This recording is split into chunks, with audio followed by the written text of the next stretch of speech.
No one expected Miss Carter to snap. She was the kind of teacher most students didn't notice much.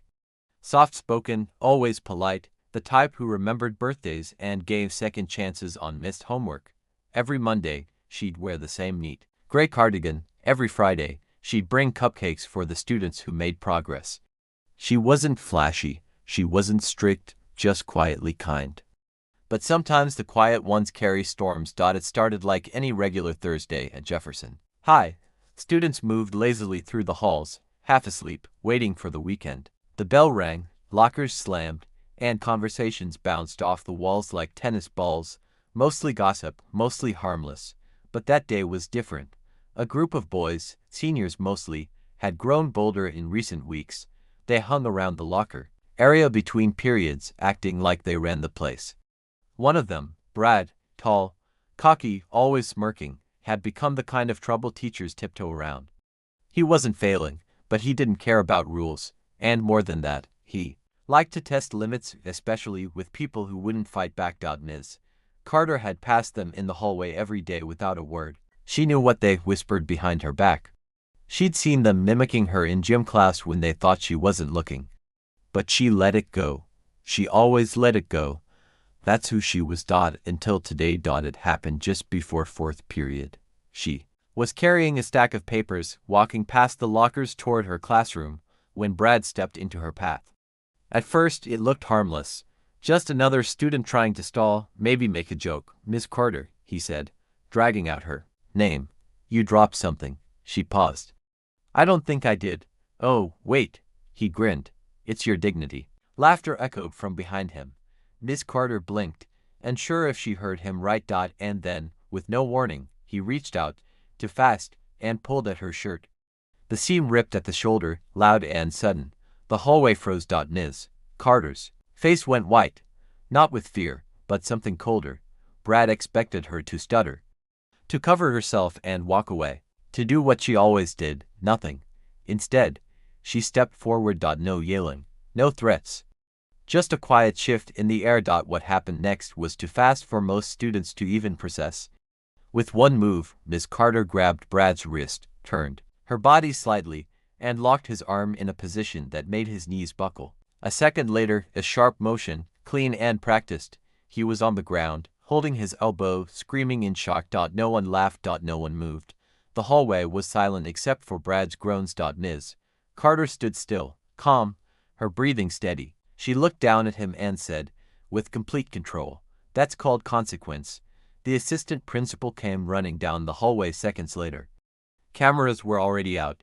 Some students stared in disbelief. Others slowly lowered their phones, unsure of what they just witnessed. But Miss Carter didn't run. She didn't explain.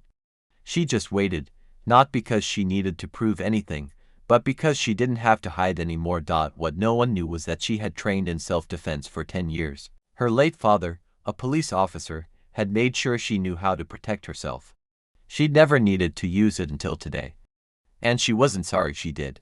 But this wasn't the only story that would shock people that day. Across town, on a crowded city bus, something much quieter was happening, but it would leave an even deeper mark. A black teenager named Jordan had just gotten on, holding his backpack close. It had been a long day. He had school in the morning, his part-time job at the community center in the afternoon, and he was now on his way to check on his younger brother, who wasn't feeling well. He didn't complain. Jordan never did. The bus was nearly full. He found a seat near the back and slid in, earbuds in place, eyes out the window. At the next stop, an older pregnant woman stepped on. She looked tired, clutching her belly with one hand and a shopping bag with the other. People saw her, but no one moved. Jordan didn't hesitate. He stood up and offered her his seat, smiling gently. "You can sit here, ma'am." She looked surprised at first. "Thank you, young man," she said, easing herself down. The ride continued in silence, but the woman kept glancing at Jordan, her expression thoughtful. Something about the way he carried himself, calm, respectful, without seeking attention, reminded her of someone she used to know. When her stop came, she stood up slowly. Then she reached into her purse, pulled out a small folded note, and handed it to him. "You probably think this is strange," she said, "but you might want to read that." Jordan looked puzzled. "Thank you." She smiled, nodded once, and stepped off the bus. He unfolded the paper. What was written inside would shake him to his core, not because it was threatening or scary, but because it held a truth about his life he had never known, a truth that would change his future in ways he couldn't imagine. Back at Jefferson High, Miss Carter was sitting in the principal's office, calm and composed, waiting for what came next. Outside, students whispered stories of what they had seen: a teacher who finally stood up, a boy who finally got what he deserved. And on the other side of the city, Jordan stood frozen, staring at the note in his hand, not realizing yet that it was only the beginning. Because sometimes, the strongest stories aren't about who yells the loudest, but who chooses to act when no one else will. ChatGPT said. Jordan didn't open the note right away. He stood on the bus a moment longer, his heart oddly heavy. The woman had already disappeared into the crowd outside. Her shoes clicked softly on the pavement, her long coat fluttering behind her as she crossed the street. She didn't look back. Jordan thought she might, but she didn't. She just walked away like what she'd given him was something simple, like it wasn't about to completely rearrange his world. He looked down at the note again. It was old paper, folded neatly. Her handwriting was small and careful. It looked like someone had written it slowly, like each word had been weighed and measured. His thumb hesitated at the crease, but the bus driver's voice broke his focus. Next stop, son. Jordan quickly shoved the note into his jacket pocket and stepped off the bus. The wind hit him immediately, cold and dry. He zipped up his hoodie, pulled his hood halfway up, and started walking the 6 blocks toward his building. It wasn't a bad neighborhood, but it wasn't gentle either. The sidewalks were cracked, the corners smelled faintly of smoke and engine oil, and people didn't usually greet each other unless they had a reason. He passed Mr. Kelly, the older man who always sat on the corner playing chess with himself. He nodded, and Mr. Kelly nodded back. Jordan didn't stop, not today. His mind was too loud. What was in the note? Was it about him? Was it a warning, a thank you, some kind of prayer? The questions itched at the back of his mind. When he reached his apartment, he unlocked the door quietly.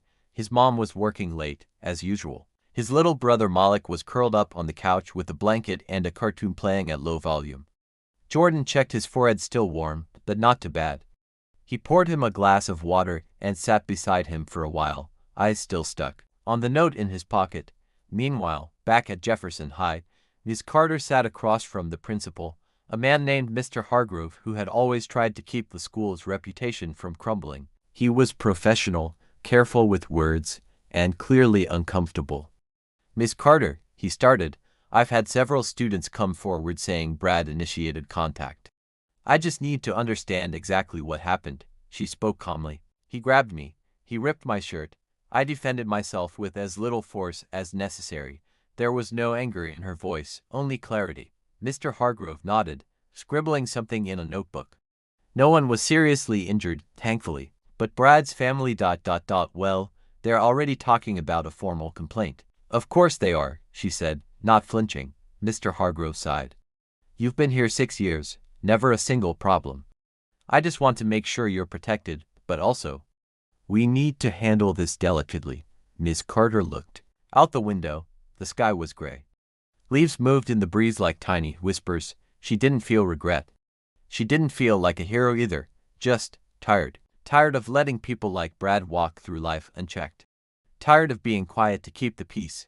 Handle it however you need to, she said. But I'm not apologizing.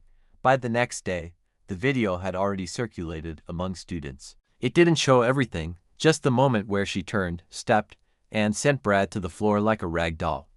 But it was enough to change how people looked at her. Enough to make some whisper in awe, and others stay silent out of fear. Brad didn't show up to school that day, or the day after, but the real tension was still beneath the surface.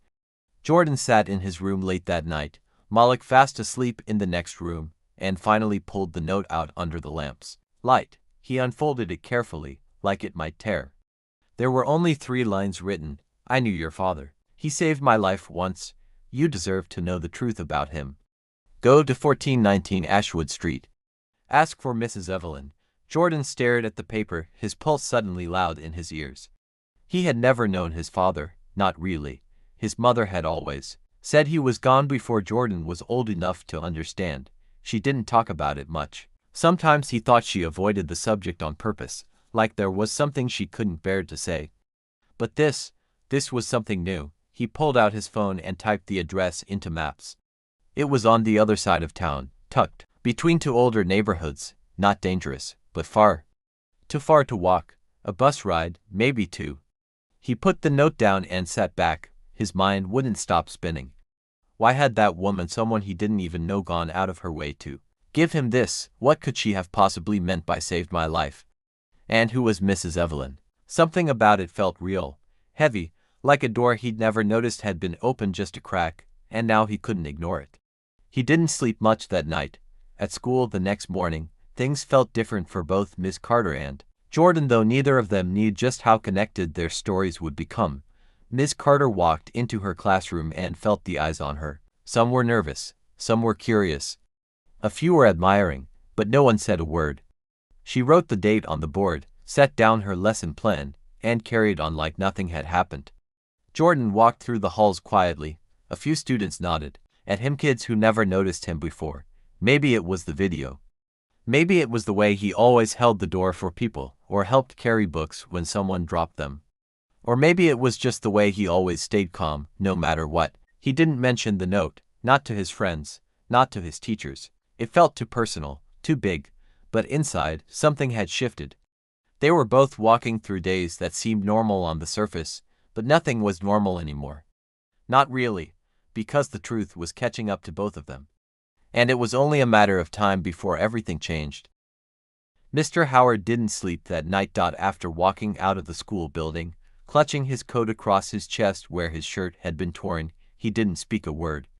Not to the security guard who offered to call someone, not to the janitor who silently handed him his briefcase, not even to the principal who came rushing down the hallway, demanding to know what happened. He just kept walking. But what no one knew, what even he didn't fully realize, was that the moment Riley's arm snapped under Layla's grip, the entire dynamic of the school had shifted. The air buzzed with something no one could name yet.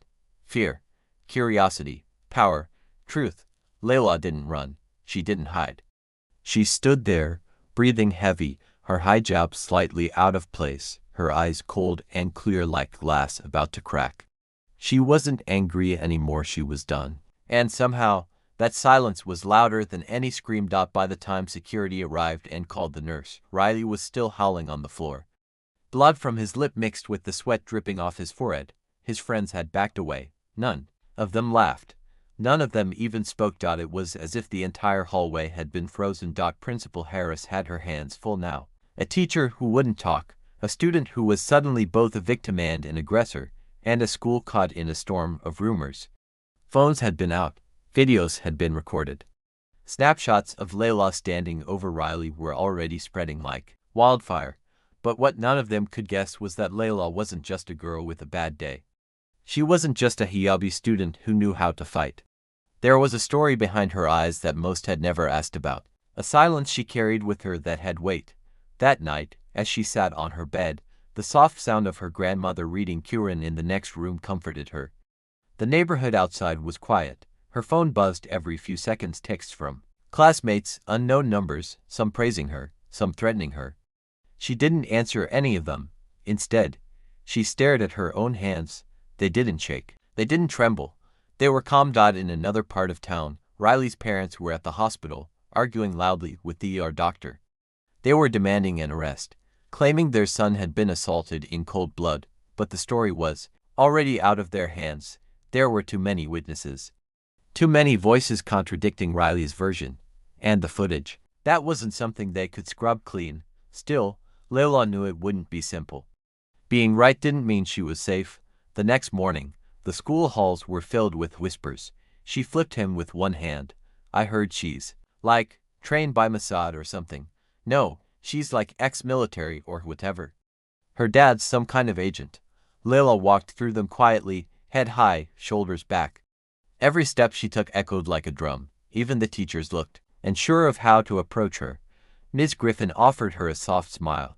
Mr. Chung nodded silently, but none of them said anything more. Until Mr. Howard returned. He stood at the edge of the hallway, wearing a plain blue sweater, No tie today, no dress shirt. Just quiet eyes watching the students move around him. When Layla passed, their eyes met, not for long, just long enough to say, I saw it. I get it. And then he turned away. But not everyone was silent. Behind Layla, a sharp voice cut through the air. She should be suspended. You can't just break someone's arm and walk around like nothing happened. It was Melanie. Of course. It was Melanie. She stood near her locker with folded arms and her usual smirk. She'd always been Riley's shadow, pretty, mean, quick with a rumor. Her tone wasn't loud, but loud enough for the group around her to catch every word. She acts like she's above all of us. Like rules don't apply. I say let's see how she handles a real fight. No surprise attack this time. Layla didn't even flinch. She didn't turn around. She just kept walking. But the tension had shifted again. By lunchtime, two different groups had formed in the cafeteria. One sat around Layla's table, some students she barely even knew, now silently offering support. The others gathered with Melanie, whispering, plotting. And in the teacher's lounge, Mr. Howard was speaking. She did what anyone would have done, he said, voice steady but low. Principal Harris frowned. She broke a student's arm. After they assaulted her. In front of witnesses, she still used violence. And if she hadn't, he asked, if she had stood there and done nothing? What message would that have sent to the entire school? That you can rip a young girl's clothes in front of everyone and face no consequences. The room went quiet. He wasn't yelling. He wasn't dramatic. But his words cut through the tension like a blade. I'm not saying she should be rewarded, he added. But if the school has any soul left, it better make the right decision. What Mr. Howard didn't know, what no one had figured out yet, was that Layla's story wasn't starting here. This was the middle of something deeper. Her family had moved 3 times in the past 4 years. Each time because of something her father never fully explained. Always saying, it's just safer this way. Her mother barely spoke about the past. And her older brother disappeared 2 years ago. Joined something overseas, left no trace. Layla carried those silences with her. And now, they were cracking open. That night, she found a letter in her locker. No name.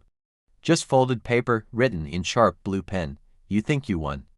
But we're just getting started. She held the note, reading it twice. Then folded it back, slipped it in her backpack, and walked away. The war had started, and this time, she wasn't backing down. Everything shifted in the days that followed the incident in the hallway. Whispers flooded the corridors like wildfire, bouncing from locker to locker.